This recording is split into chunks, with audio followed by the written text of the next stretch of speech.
అందరికీ నా హృదయపూర్వకమైన నమస్కారాలు తెలియజేసుకుంటున్నాను. బాబు హలో అన్నాను ఇట్రా అక్క. ఇప్పటికే కాలాతీతమైంది. మీరెంతో ఓపికగా నన్ను ఆశీర్వదించడానికి వచ్చి నన్ను మీ మంచి హృదయంతో మీ సంపూర్ణమైనటువంటి ఆశీస్సులు అందజేసినందుకు నా హృదయపూర్వకమైన నమస్కారాలు తెలియజేసుకుంటున్నాను. శిరస్సు వంచి పాదాభివందన చేసి మరీ తెలుసుకుంటున్నా. ఇక్కడ ముఖ్యంగా చెప్పాల్సినటువంటి విషయం, మర్చిపోకుండా చెప్పాల్సినవి కొన్ని ఉంటాయి. అవి ఈ సభకి పిలవగానే వచ్చినటువంటి రఘురామకృష్ణరాజు గారికి, శ్రీనివాసరాజు గారికి నా హృదయపూర్వక నమస్కారాలు తెలియజేస్తున్నాను. ఎందుకంటే ఇందాక ఆయన చెప్పారు, స్వామివారి దర్శనం you won't get Darshan, he will give you Darshan అంటారు. భగవంతుడు ఆయన దర్శనం ఇవ్వాలి, కానీ మనం దర్శనం చేసుకుంటాం అనేటువంటి ఆలోచన చాలా పొరపాటు అని చెప్పడానికి అదొక నిదర్శనం. వాళ్ళు రావటం నాకు ఎంతో ఆనందంగా ఉంది. ముఖ్యంగా ఈ సభలో ఇంతమంది మనస్ఫూర్తిగా నన్ను ఆశీర్వదిస్తూ మాట్లాడుతున్నప్పుడు ఎవరు ఏదో రెండు ముక్కలు మాట్లాడాలి కాబట్టి మాట్లాడినట్టు ఎక్కడా అనిపించలేదు. ప్రతి వాళ్ళు వాళ్ళ హృదయాంతరాల నుంచి మాట్లాడిన భావన నాకు కలిగింది. 42 సంవత్సరాల సుదీర్ఘమైనటువంటి ఈ చలనచిత్ర జీవిత చరిత్రలో ఎన్నో ఉడుదుడుకులు, ఎన్నో రకరకాలైనటువంటి ఇబ్బందులు ఎదుర్కొని మీ అందరి ఆశీస్సులు 4 డికేడ్స్ దాకా తెచ్చుకోగలిగానంటే అది నా గొప్పతనం కాదు. అది ప్రేక్షకులు, ప్రేక్షక దేవుళ్ళు, ప్రేక్షక మహాశయులు వాళ్ళ యొక్క ఆశీస్సులే ఇంతవరకు మేము నిలబడగలిగాం. అదే లేకపోతే నేను వాళ్ళ ఈ స్థితిలో ఉండేవాడిని కాదు. అంతకు మించి తెలుగు కళామ తల్లికి, తెలుగు సినిమాలు నిర్మించినటువంటి తెలుగు ఫిల్మ్ ఇండస్ట్రీకి నా శిరస్సు వంచి నేను పాదాభివందన చేస్తున్నాను. ఎందుకంటే ఇన్ని సినిమాలు చేసి గిన్నిస్ బుక్ ఆఫ్ వరల్డ్ రికార్డులో బ్రహ్మానందం నేమ్ నమోదు చేసుకున్నాడంటే,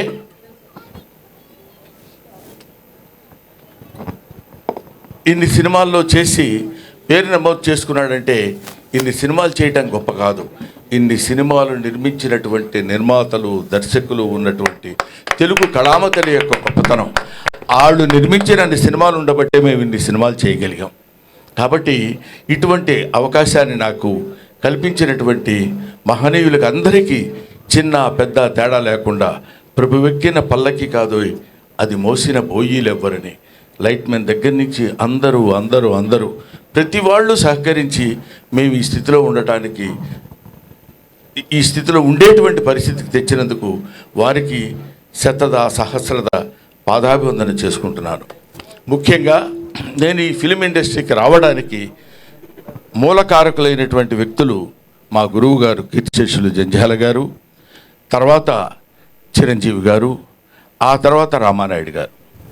ఈ 3 పేర్లు నేను ఎందుకు చెప్తున్నానంటే, ఎక్కడో నేను నటిస్తున్నటువంటి నాలో ఉన్నటువంటి యాక్షన్ని క్యాచ్ చేసి తీసుకొచ్చి వీళ్ళకి ఇండియా సినిమాకు పరిచయం చేయాలని, అప్పుడు చంటబ్బాయి సినిమాలో చిరంజీవి గారు నటిస్తుంటే ఆయనకి నన్ను పరిచయం చేసి, ఆ పరిచయం ద్వారా నన్ను చెన్నైకి తీసుకొచ్చి చెన్నైలో అందరికీ పరిచయం చేసినటువంటి చిరంజీవి గారు, ఇప్పుడు చాలా గొప్ప యాక్టర్ అండి, చాలా బాగా యాక్ట్ చేస్తున్నాడు, బ్రహ్మాండంగా నవ్విస్తాడు, పెద్ద కమెడియన్ అవుతాడని ఆయనకి వెళ్ళిన ప్రతి చోటకి చిరంజీవి గారు నన్ను వెంట పెట్టుకుని వెళ్ళి అందరికీ పరిచయం చేసి నన్ను ఈ స్థితికి తీసుకొచ్చినప్పుడు జంధ్యాల గారు వీడైతే చాలా బాగుంటుందని అహనా పెళ్ళంట సినిమాలో నాకు ఆ క్యారెక్టర్ ఇచ్చి నన్ను కీర్తిశేషులు కోట శ్రీనివాసరావు గారి అసిస్టెంట్గా నన్ను నియమించి ఆ క్యారెక్టర్ చేయటం వల్ల అది పెద్ద హిట్ అయ్యి బ్రహ్మాండమైనటువంటి పేరు ప్రఖ్యాతులు ఆ సినిమాకి రావడం, అందులో సినిమాలో నటించినటువంటి అందరికీ రావడం, ముఖ్యంగా కొత్త వాళ్ళైనటువంటి కోట శ్రీనివాసరావు గారు, అప్పటికే ఆయన లబ్ధ ప్రతిష్ఠుడు, ఆయన తర్వాత నాకు ఆ పేరు రావడం నాకు చాలా ఆనందంగా ఉండి అలా అలా అలా అలా అలా వెనక్కి తిరిగి చూసుకోకుండా ఇన్ని వందల సినిమాలు నటించగలిగాను. అది నా గొప్పతనం అని నేను ఏనాడు ఫీల్ అవ్వలేదు. కొంతకాలం వరకు ఫీల్ అయ్యేవాడిని, చాలా గొప్ప నటుండి నేను, లేకపోతే నన్ను వీళ్ళందరూ మామూలుగా ఏదో పెద్ద పుడింగి రైడు అని అనుకుంటున్నారంటే కొంచెం కాలు రగరేసుకుని నడిచిపోయిన రోజులు ఉన్నాయి. ఎందుకంటే ఒక స్టేజ్లో ఏంటంటే ఒక లవ్ అనేది అంటే ఒక స్థితి అనేది అప్పుడప్పుడు పరిస్థితులను బట్టి మారుతుందనటానికి నేను DD8లో దాన్ని ఏమంటారు టీవీ దూరదర్శన్లో మాట్లాడేటప్పుడు అక్కడ నేను చేసిన యాక్షన్కి అందరూ పక్కపక్కల బ్రహ్మానందం అని అంటే చాలా ఆనందపడిపోయాడు. అబ్బో మనకు చాలా పెద్ద పేరు వచ్చిందిరా అని. మున్సిపాలిటీ బండిలాగా చెత్తబళ్ళు వస్తాయి చూడండి, ఎక్కడైనా యాంటీనా ఉన్న ఇల్లు ఉంటే అక్కడ ఆగేవాడిని. అంటే వాళ్ళు బయటకు వచ్చి చూసి ఇదే బ్రహ్మానందం అంటారేమో అని ఆనందం. సో అటువంటి స్టేజ్ నుంచి ఇవాళ Brahmanandam became a house hold comedian అనేటువంటి స్థితికి పరమేశ్వరుడు నన్ను ఇక్కడ తీసుకొచ్చాడు. నేను ఇందాక చెప్తున్నాను, చాలా సందర్భాల్లో నేను వెంకటేశ్వర స్వామి గురించి ఎందుకంటాను, ఇందాక రఘురామకృష్ణరాజు గారు చెప్పినట్టు నేను మా ఇంట్లో అంటే అదొక పిచ్చి నమ్మకం. మిగతా వాళ్ళ నమ్మకంగా ఉండొచ్చేమో కానీ ఎవడో ఒకరిని నమ్ముకుంటే వాడు మనకు సాయం చేస్తాడులే అని మనం అంటుంటాం చూడు. ఒరే ఎందుకురా చోట తిరుగుతావు, వాడి దగ్గర పడుండు, అది ఆయనే ఏదో జీతం పెంచుతాడు, ఏదో చేస్తాడు, నువ్వు శుభ్రంగా బతకొచ్చని పెద్దలు మనకు చెప్తుంటారు. అలాగే వెంకటేశ్వర స్వామిని నమ్ముకొని ఆయన్ని బతికితే ఆయనే ఏదో మనకు కావాల్సింది ఎప్పుడెప్పుడు ఏది ఇస్తాడో అనేది, అలాగా ఆ రకమైనటువంటి జీవన విధానాన్ని గడిపినటువంటి వాడు. ముఖ్యంగా మా అన్న బాబుమోహన్, నా మనవడు బాబుమోహన్, ఓకేనా. నేను బాబుమోహన్, కోట శ్రీనివాసరావు ఆ రోజుల్లో 3 ఇన్విటబుల్స్ అనేవాళ్ళు మమ్మల్ని. మేము ముగ్గురం కంపల్సరీగా ఏ సినిమాలైనా ఉండి తీరాలి. ఇది నేను చెప్పేది ఒక 10 to 15, 20 years బ్యాక్. ప్రతి సినిమాలో కోట శ్రీనివాసరావు, బ్రహ్మానందం అండ్ బాబుమోహన్ ఉండాలి. మేము ఇందాక చెప్పాడు బాబుమోహన్ గారు ఏమన్నారంటే, మేము ముగ్గురు ఒకే రూమ్లో ఉండేవాళ్ళం అని.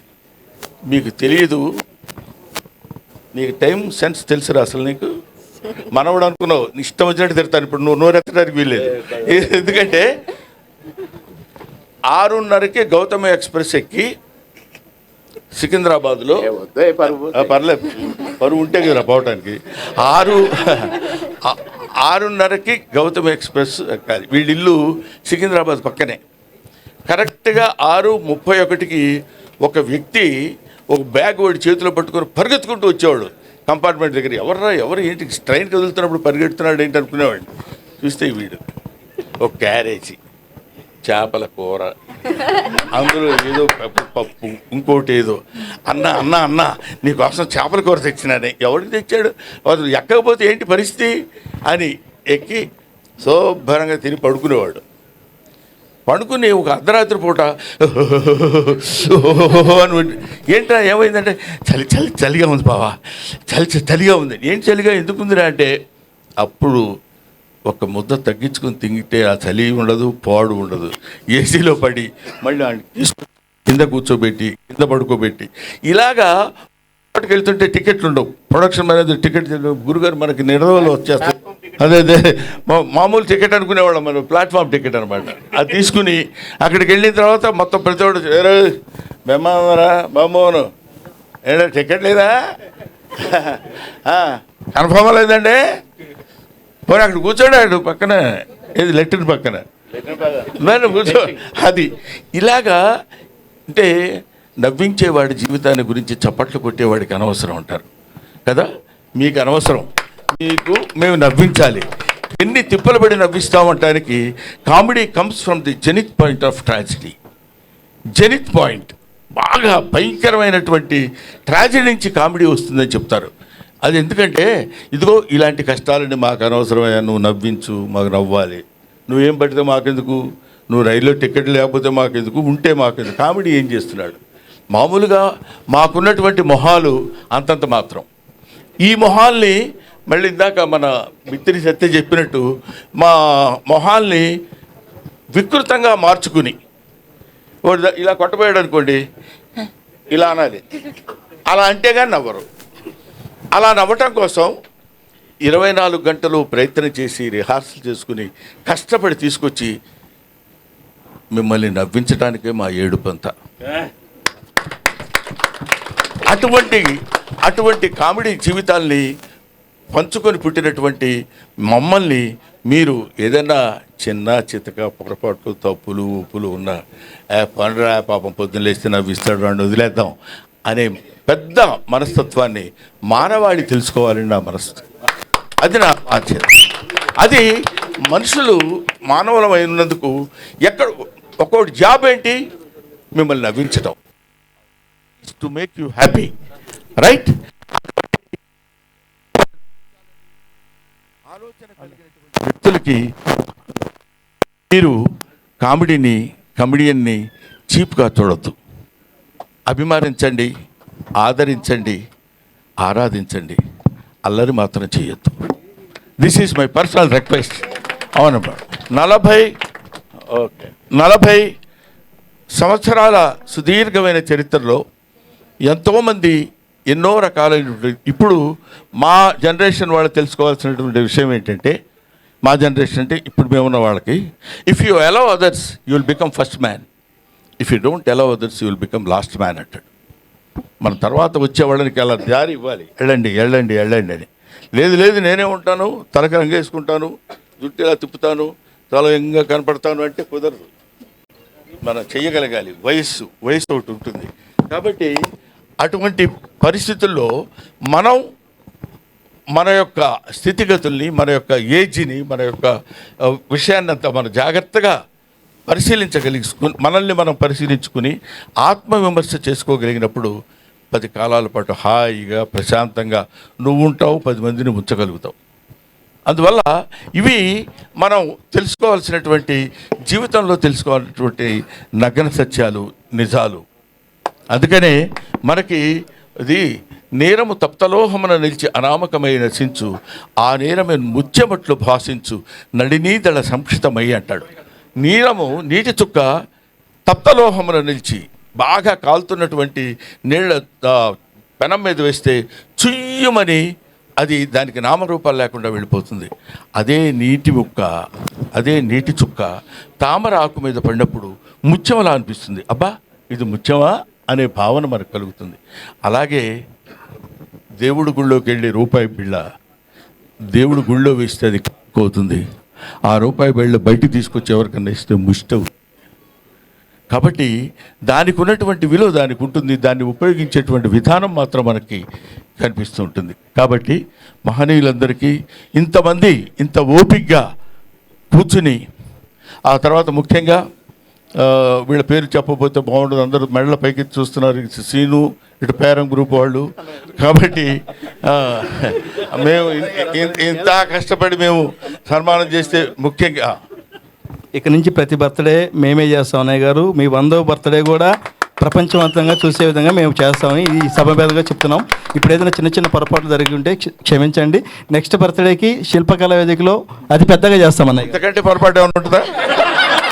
పావు గంట వాగి ఇప్పుడు 1 మినిట్ అని చెప్పి 1 సెకండ్.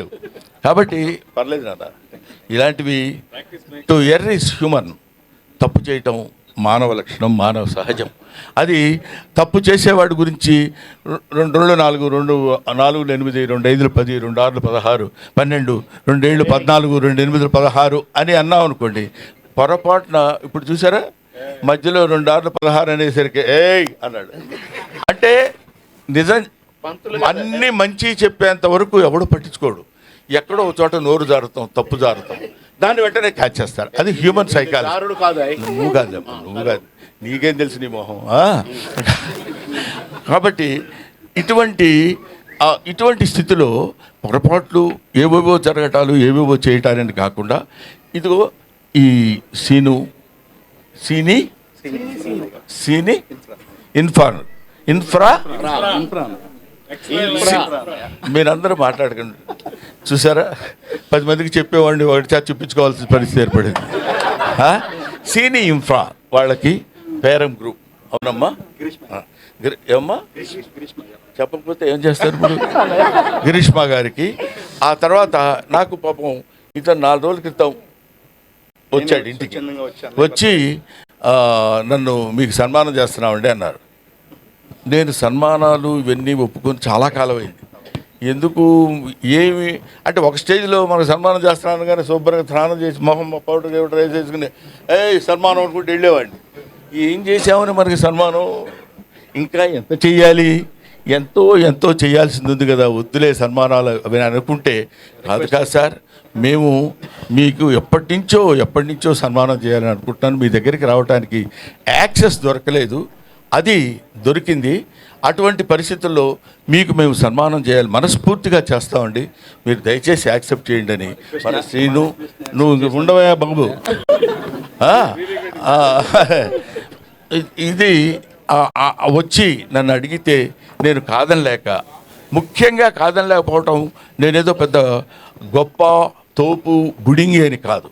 ఎందుకు కాదనలేకపోయానంటే ఒక అభిమానంతో, గుండె నిండా ఉన్న అభిమానాన్ని పంచుకుంటానని చెప్పినప్పుడు ఇంకా నేను దాన్ని నో అనటం ఒక కళాకారుడిగా సమంజసం కాదు.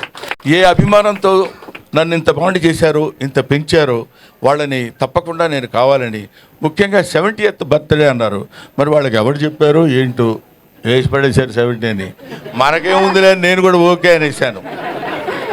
అంటే మీరందరూ ఏమనుకుంటున్నారు తెలుసా, ఇంకా తక్కువ అనుకుంటున్నారు కదా. కాబట్టి ఇలాంటివి నేను అందుకనే చాలామంది ఏమంటే మీ ఇష్టం వచ్చినట్టు మీ మీమ్స్ వాడేస్తున్నారు సార్, మీరు అసలు పట్టించుకోవట్లేదు సార్, వాళ్ళందరూ ఏది పడితే అది రాసేస్తున్నారు సార్ అంటారు. అంటే నేనేమంటున్నానంటే ఒక మాటలో చెప్పాలంటే మీమ్ గాడ్ అని ఇందాక చదివారు. మీమ్ గాడ్ అనే పేరు ఎలా వచ్చిందంటే నాకు ఇంతమంది మీమర్స్ ఉండబట్టి వచ్చింది. వీళ్ళు లేకుండా నా మీద ఎందుకు అనొద్దు, అలా అనొద్దు అని నేను అనున్నట్టయితే Brahmanandam old comedian, fade out comedian అయి ఉండేవాడు. నన్ను బతికిస్తుంది, ఇప్పటి వరకు ప్రజల్లో నన్ను నిలబెట్టింది మన మీమర్స్, యూట్యూబర్స్, వాళ్ళందరికీ నా హృదయపూర్వకమైన నమస్కారాలు తెలియజేస్తున్నాను. అంతేకాకుండా గ్లోబల్ అవార్డ్ ఆఫ్ ఎక్సలెన్సీ, అది మన వాళ్ళు ఎవరండి, చిరాకు వచ్చి వెళ్ళిపోయారా? లేదు, వాళ్ళు అజయ్ కుమార్ అండ్ మనీష్, వీళ్ళు ఏమంటే మీరు ఇన్ని సినిమాలు చేశారు, మీరు ఎన్ని సినిమాలు చేశారో ఆ రికార్డు దుబాయ్లో జరుగుతున్న సన్మానానికి ఇస్తామండి, ఇక్కడ జరుగుతున్న ఈ సన్మానానికి మీకు సర్టిఫికెట్ మాత్రం మేము ఇంగ్లాండ్ నుంచి తెప్పించి అక్కడ అప్రూవ్ చేసుకొని మేము ఇక్కడ ఇస్తామండి అన్నారు. అనగానే పెద్ద మనసుతో ఈ మన శ్రేణి ఇన్ఫ్రా వాళ్ళు, పేరం వాళ్ళు అంగీకరించి ఈ స్టేజ్ మీద ఇవ్వడానికి నా వాళ్ళు యాక్సెప్టెన్స్ ఇచ్చారు, వాళ్ళకి థ్యాంక్స్ చెప్తున్నాను. అలాగే మీ గ్లోబల్ రికార్డ్ ఆఫ్ ఎక్సలెన్సీ వాళ్ళకి నా హృదయపూర్వక నమస్కారాలు తెలియజేస్తూ, అలాగే ఇక్కడ నా తమ్ముడు మిస్టర్ అజయ్ కుమార్ ఫ్రమ్ వరంగల్, అతను అద్భుతమైన కళాకారుడు.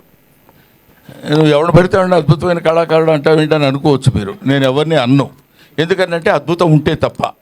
అతను సూది ఉంటుంది కదా, సూదికి ఒక చిన్న హోల్ ఉంటుంది దారం కూర్చడానికి, దానిలో ఒక అద్భుతమైనటువంటి బొమ్మలు చెక్కి మనకు క్లియర్గా కనపడేటట్టు చేయగలిగినటువంటి మహా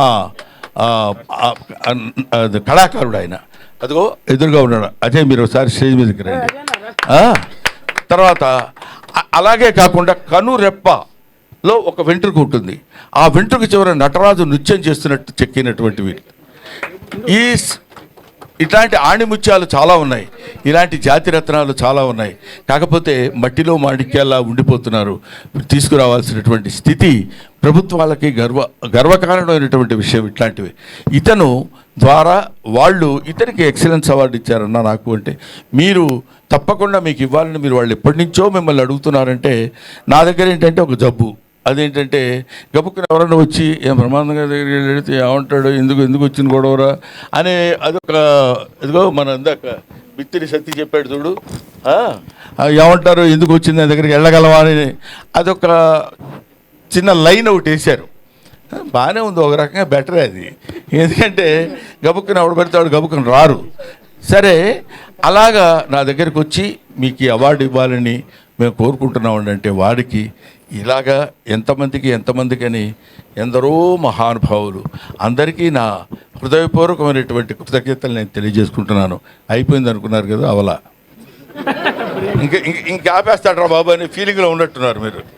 ఆపను. ఎందుకు ఆపనంటే, ఇప్పుడు ఇలాంటి సమయంలో కృతజ్ఞతలు చెప్పుకోవాల్సినటువంటి విషయం చాలామందికి ఉంది. ఆ తర్వాత ఇందాక నా పక్కనే కూర్చున్నటువంటి ప్రగతి గారు, ఆవిడ మేడం ఒక ఎవరైనా మనల్ని ఇబ్బంది పెట్టారు, బాధ పెట్టారు, కష్టపెట్టారు అనుకున్నప్పుడు దాంతో కుమిలిపోవటం, కుంగిపోవటం, డిప్రెస్ అవ్వటం సాధారణమైనటువంటి విషయం. అది హ్యూమన్ నేచర్, అది తప్పదు. గబుక్కున ఏటా నీ మొహం అన్నాడు అనుకోండి, అబ్బా ఇలా అన్నాడు ఏంటని బాధ. దాన్ని ఛాలెంజింగ్గా తీసుకుని life is a game, you should play it, life is a challenge, you should meet it అని నిరూపించినటువంటి ఒక అద్భుతమైనటువంటి వ్యక్తి ప్రగతి. కాబట్టి వీళ్ళు ఇలాంటి వాళ్ళు ఎంతోమంది ఉన్నారు. ఇప్పుడు బాబు మోహన్, ఇప్పుడు ఏదో కమిడియన్ బాబు మోహన్ అన్నాడు. పరువు ప్రతిష్ఠ అనే సినిమాలో బాబు మోహన్ గారి నటన ఒకసారి ఇంటికి వెళ్ళి వీలుంటే ఒక 5 నిమిషాలు 10 నిమిషాలు మీరు దాన్ని ఏమంటారు గూగుల్ కొట్టి చూడండి. ఎర్రగూడ అనే సినిమాలో నేను తను ఇద్దరం కలిసి, తను కాటికాపరిగా నేను బ్రాహ్మణుడిగా ఇద్దరం కలిసి గొప్ప స్నేహితుల కింద నటించినటువంటి అద్భుతమైనటువంటి నటన చేసినటువంటి మహానటుడు అలా కనిపిస్తుంటాడు. కానీ అలా ఏదో సినిమాల్లోకి లేదా రాజకీయాల్లోకి వెళ్ళిన తర్వాత ఆయనలో వచ్చినటువంటి మార్పులు బోర్డని ఉండొచ్చేమో, కానీ నటుడిగా ఒక అద్భుతమైనటువంటి ప్రజ్ఞత కలిగినటువంటి వాడు. ఎందుకంటే మామూలుగా ఇప్పుడు మనం చెప్పుకోవచ్చు, కోట శ్రీనివాసరావు పక్కన నిలబడి అతనితో జోడీగా, కోట శ్రీనివాసరావు అంటే వాడు అపర నటరాజు, అటువంటి వాడి పక్కన నిలబడి ఇదిగో బాబు మోహన్ గారు ఉంటేనే బాగుంటుందిరా కోటగాడి యాక్షన్ అని అనిపించుకోగలిగినటువంటి ఇలాంటి వాళ్ళు ఒక ధర్మవరపు సుబ్రహ్మణ్యం, ఒక ఎంఎస్ నారాయణ, ఒక వేణుమాధవ్, ఆ తర్వాత ఒక ఎవరు మన సునీల్ ఉన్నాడురా, ఏవిఎస్, ఏదో నోటికి వచ్చిన పేరు చెప్పేస్తామండి. వీళ్ళందరూ కీర్తిశేషుల్లో రచ్చ రవి అంటే ఎలా బాగుండదు కదా. అందుకని ఇటువంటి వాళ్ళందరూ అట్లాంటి చదువుకున్నటువంటి వాళ్ళు, ఎడ్యుకేషన్ ఉన్నటువంటి వాళ్ళు, వీళ్ళు ఈ సినిమా ఇండస్ట్రీలో అప్పటి వరకు బ్రహ్మాండంగా నవ్వించి వదిలిపెడతారంటే నవ్వు ఎక్కడి నుంచో తెలిసిన మనుషులు వాళ్ళు. ఇందాక చెప్పాను, బజార్ను నడిచి వెళుతున్నప్పుడు కాలికో దెబ్బ తగిలింది అనుకోండి, మొట్టమొదటి ఆ దెబ్బ చూసుకొని అబ్బా చచ్చిపోతున్నావురా బాబోయ్ ఇదేంటి ఇలా జరిగిందని, దానికి అని అన్న దీన్ని నేను చూడండి అంటే వెంటనే వాడు హాస్పిటల్కి తీసుకెళ్ళి ఒక ఇంజక్షన్ చేసి కట్టుకట్టి వదిలేశారు అనుకోండి, ఓకే. రెండోసారి తగిలింది అనుకోండి, అబ్బా మళ్ళీ అక్కడే తగిలిందిరా బాబు అని అనుకుంటాం, ఇంకా ఎక్కువ బాధపడతాం, ఇంకా 2 ఇంజక్షన్లు ఎక్కువ చేయించుకుంటాం. అదే 10వ 11వ తగిలింది అనుకోండి, అదేంటరా అది ఎప్పుడు ఇక్కడే తగులుద్ది, ఏంటో ఎక్కడ ప్లేస్ లేనట్టు అక్కడే తగులుద్ది ఏంటి, ఇంజక్షన్ అదే బదులేవే. అక్కడి నుంచి అంతటి విషాదం నుంచి కామెడీ పుడుతుంది. కాబట్టి ఆ కామెడీ నేర్చుకొని మీ అందరికీ పంచిపెట్టేటువంటి ఈ హాస్య నట బృందాన్ని, మీరందరూ హాస్యాన్ని, ఎందుకంటే ఒక హాస్యం ఎంత గొప్పదంటే ఇంకా నేను చాలాసేపు చెప్పగలను, మరీ ఇంత హింసించకండి సార్, వాళ్ళు భోజనాలు పెడుతున్నారా ఉన్నాయంట, అయితే పర్లేదు చచ్చినట్టు వినాలి మీరు.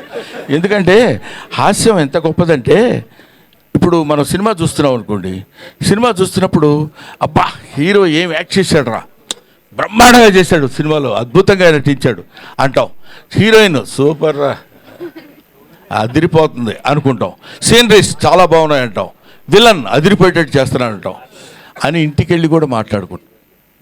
కానీ కామెడీ ఇక్కడ కూర్చొని గంభీరంగా అలా ఉండి ఇంటికి వెళ్ళిన తర్వాత వాడు కామెడీ బాగా చేశాడే అని అనం, అక్కడ చచ్చినట్టు నవ్వాలి. అలా నవ్వించగలిగిన వాడే కమెడియన్, అలా నవ్వించగలిగిన వాడే రియల్ కమెడియన్. ఇట్లాగా ఇలాంటి కమెడియన్స్, ఇలాంటి వాళ్ళు నాకు తెలిసి అన్ని భాషల్లో కమెడియన్స్ ఉన్నారు, కానీ తెలుగు భాషలో ఉన్నంత వైవిధ్యం కలిగినటువంటి హాస్య నటులు చాలా తక్కువ మంది మిగతా ఇండస్ట్రీస్లో ఉన్నారు. We feel proud to say that we are the comedians of Telugu film industry. ఎవడగోల వాడు సినిమా ఒక అతను కొనుక్కున్నాడు హిందీలో, ఎవరో కాదు హీరో, అతని పేరేంటి, ఒక హీరో యంగ్ హీరో పేరు గోవింద, కొనుక్కొని అతను ముచ్చటపడి కొనుక్కున్నాడు హిందీలో తీయమని. కమెడియన్స్ లేక ఇంకా సినిమా తీయలేదు, అక్కడే ఉంది బాక్స్. అది అంటే ఏమైనా అటువంటి స్థితిలో, ఇటువంటి పరిస్థితుల్లో ఇన్ని సంవత్సరాల సుదీర్ఘమైనటువంటి ప్రయాణానికి సహకరించినటువంటి మీ అందరికీ నా హృదయపూర్వకమైన నమస్కారాలు తెలియజేస్తున్నాను. ఇందాక మాట్లాడిన వాళ్ళలో మన రచ్చరవి బాగా మాట్లాడాడు అంటాను అనుకుంటున్నావు కదా నువ్వు, చాలా సరే అది విషయం. తర్వాత ఎవరు మన మిత్తిరి సత్తి ఎక్కడ ఆ మాటలు రామ్మోహన్ రెడ్డి, ఓహో జితేంద్ర నువ్వు వచ్చావా, రామ్మోహన్, తర్వాత మూర్తి గారు, వీళ్ళందరూ మాట్లాడుతుంటే వాళ్ళు that words come from their heart. ఏదో రెండు ముక్కలు మాట్లాడి వెళ్ళిపోదామని కాదు. నాగేంద్ర కుమార్ మై స్టూడెంట్ అతను. కాబట్టి వీళ్ళందరూ నన్ను ఇంత ఆశీర్వదించి ఈ స్థితికి తీసుకొచ్చినప్పుడు నవ్వుతూ చించండి చింపండి అని రాశారయ్యా. Thank you very much. అందుకని మాట్లాడటం అనేది ఒక ఆర్ట్. ఎవడు పడితే వాడు మాట్లాడటానికి కుదరదు. ఏదో మైక్ ఇచ్చాం కదా అని ఏదో ఇప్పుడు ఒక అతను మాట్లాడతాడు, చెప్తా చూడు. సోదరి మండలారా,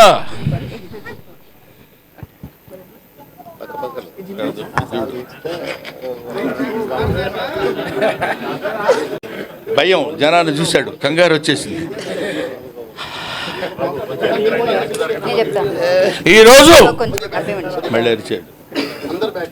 ఈరోజు నేను అది ఈ గ్రామానికి నేను ఇది కావాలని నేనెంతో ఇదయ్యాను. నేను ఇదవటం, వాటిలో వాళ్ళందరూ నన్ను ఇది చేయటం, నేనేదో రకంగా ఇదయ్యాను. కానీ ఒక్క విషయం నేను మీకు అది ఇలాగా రకరకాలుగా మాట్లాడేవాళ్ళు ఉంటారు. అలాంటి వాటిలో సబ్జెక్ట్ లేకుండా మాట్లాడటం చాలా కష్టం. ఇప్పుడు బామోహన్ అనేటువంటి వాడు చాలా గొప్ప నటుడు, అంతేకాకుండాను అటువంటి మహనీయుడు, ఇలాగా రకరకాల పద్ధతుల్లో ఇష్టమైన ధోరణిలో మాట్లాడుకుంటూ వెళ్ళిపోకుండా కంటెంట్ ఉన్నతోటి హృదయంతో మాట్లాడేటువంటి ఈ ఫంక్షన్కి నా హృదయపూర్వకమైన నమస్కారాలు తెలియజేస్తున్నాను. ఇక్కడ నట భీష్ముడు మా ఎవరు లంక భద్రాద్రి శ్రీరామచంద్రమూర్తి గారు ఉన్నారా, వెళ్ళిపోయారా? ఎల్బి శ్రీరామ్ గారు, లంక భద్రాద్రి శ్రీరామచంద్రమూర్తి గారు అంటే ఎంఎస్ నారాయణ ఆయన మీద జోక్ వేశాడు. మీరు ఎంత కాంట్రవర్షియల్ పర్సన్ కూడా లేడండి అన్నాడు. అదేంటి కాంట్రవర్సీ, నేను కాంట్రవర్సీ ఏంటి సార్ అన్నాడు ఆయన. అంటే అప్పుడు ఆయన చెప్పాడు, మీ ఇంటి పేరు లంక, నీ పేరు శ్రీరామచంద్రమూర్తి, ఇంతకంటే కాంట్రవర్సీ ఏం కావాలండి అన్నాడు. Thank you very much.